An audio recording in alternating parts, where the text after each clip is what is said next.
Amis rôlistes ou futurs rôlistes, bonjour. Que vous soyez un parfait débutant ou un rôliste accompli, viendra forcément plus ou moins vite la question fatidique « à quel jeu de rôle va-t-on jouer ?» Parce que non, Donjons et Dragons n'est pas le seul jeu de rôle auquel on peut jouer, et faire du jeu de rôle ne se résume pas uniquement à incarner un elfe ou un nain dans un monde rempli d'orques et de dragons. En fait, la quantité de jeux que vous aurez à votre disposition est absolument pléthorique. Il vous faudra donc prendre cette décision lourde de conséquences, surtout si vous voulez vous lancer dans une campagne. À quoi va-t-on jouer ? Dans cette vidéo, nous allons passer en revue les critères que l'on peut prendre en compte pour prendre cette décision, en citant quelques exemples caractéristiques, mais évidemment sans aucune prétention d'exhaustivité, ce qui serait hors du temps que j'y consacrerai, mais surtout hors de mes compétences. Le premier critère de choix d'un jeu de rôle qui paraît le plus évident, ce sera le monde dans lequel vous voulez voir se dérouler la partie. C'est ce qu'on appelle le background du jeu. On pourrait également dire l'univers du jeu. En fait, ce monde pourrait être exactement le nôtre, représenté de la manière la plus réaliste possible. Dans Pavillon Noir, vous pourrez jouer des flibustiers de la fin du XVIIe siècle ou des pirates du début du XVIIIe en reproduisant leur mode de vie de la manière la plus fidèle possible. Dans Tenga, vous jouerez des personnages du Japon médiéval dans la période qui va de 1582 à 1600.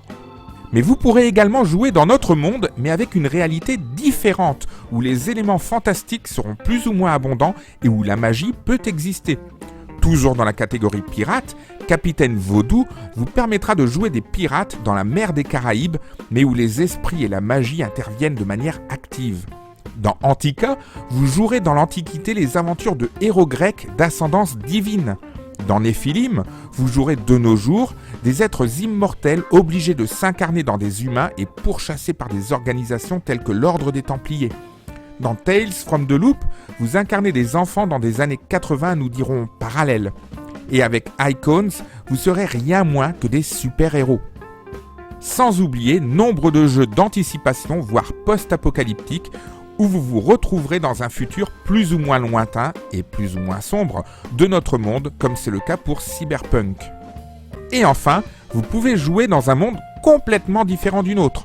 Septième Mer, par exemple, vous fera vivre des aventures de cap et d'épée dans un autre monde, mais où la magie peut, encore une fois, exister. L'Empire des Cerisiers, ou la Légende des Cinq Anneaux, reproduisent l'ambiance du Japon médiéval, mais dans un monde différent où, là encore, le fantastique peut être présent.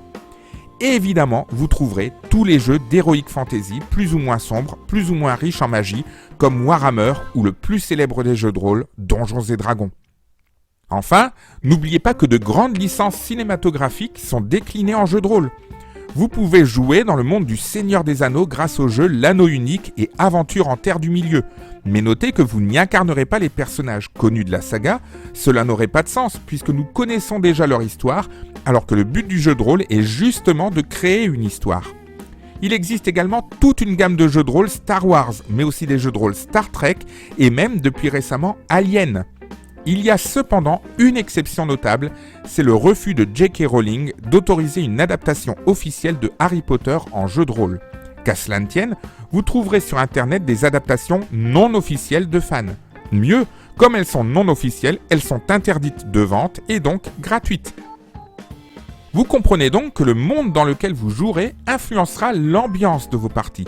Et en même temps que le choix du background, vous devez donc vous demander quel type d'ambiance vous souhaitez mettre en place autour de votre table. On pense immédiatement à des scènes d'aventure et d'héroïsme qui vous orienteront vers les jeux d'Heroic Fantasy. Mais vous pourrez également introduire des ambiances très sombres, comme dans les jeux vampires et loups-garous, et même des ambiances d'horreur Lovecraftienne avec des jeux comme l'Appel de Cthulhu, dans lequel vous serez plongé dans les années 20 et mettrez vos talents d'investigation à l'épreuve pour empêcher le retour d'êtres indicibles.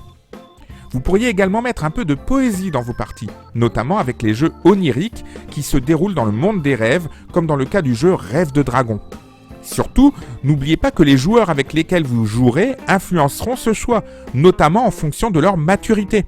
Le jeu de rôle est possible pour des joueurs très jeunes et même des enfants, et dans ce cas, un jeu comme l'Appel de Cthulhu est inenvisageable.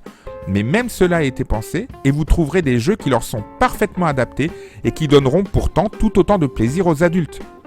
Tales of Equestria, par exemple, est l'adaptation officielle de la série Mon Petit Poney en jeu de rôle. Et le jeu de rôle Tiny vous fera incarner des jouets qui doivent protéger leur enfant pendant ses rêves. Enfin, même après avoir choisi le monde dans lequel vous souhaitez jouer, il pourra arriver que plusieurs jeux vous proposent le background adéquat. Vous aurez alors le confort de pouvoir choisir votre jeu en fonction de son système de règles, voire même des déclinaisons d'un même système. C'est dans les cadres d'Heroic Fantasy, mais aussi d'horreur Lovecraftienne qu'il y aura le plus grand nombre de choix. Par exemple, pour le médiéval fantastique, vous pourrez choisir entre Donjons et Dragons, Warhammer, Barbarians of Lemuria, Symbaroum, etc. Ces jeux se distinguent par leur système de règles, mais aussi par leurs ambiances, et on parlera de plusieurs sous-catégories appelées Dark Fantasy, Low Fantasy ou High Fantasy, Sword and Sorcery, etc. Pour l'horreur Lovecraftienne, vous trouverez l'Appel de Cthulhu, Cthulhuac et bien d'autres encore. Mais même en revenant sur l'exemple de Donjons et Dragons, dont le système de jeu est appelé système D20, eh bien vous découvrirez que plusieurs jeux utilisent ce même système. Et vous pourrez choisir, outre le plus ancien de tous, d'autres déclinaisons de ce système comme Pathfinder, Héros et Dragons, Dragon ou Chronique oubliée Fantasy pour ce qui est du médiéval fantastique, mais aussi Starfinder et Chronique oubliée contemporain et Cthulhu pour des univers contemporains ou de science-fiction.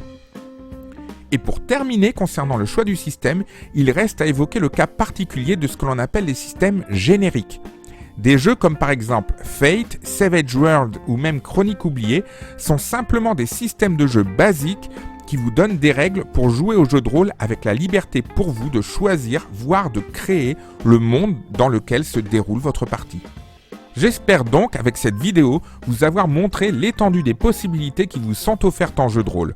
J'ai cité en exemple un certain nombre de jeux de rôle et pourtant nous sommes très loin d'avoir pu montrer la pléthore de ce qui existe. Tout ce que vous voulez est théoriquement possible, c'est la force du jeu de rôle.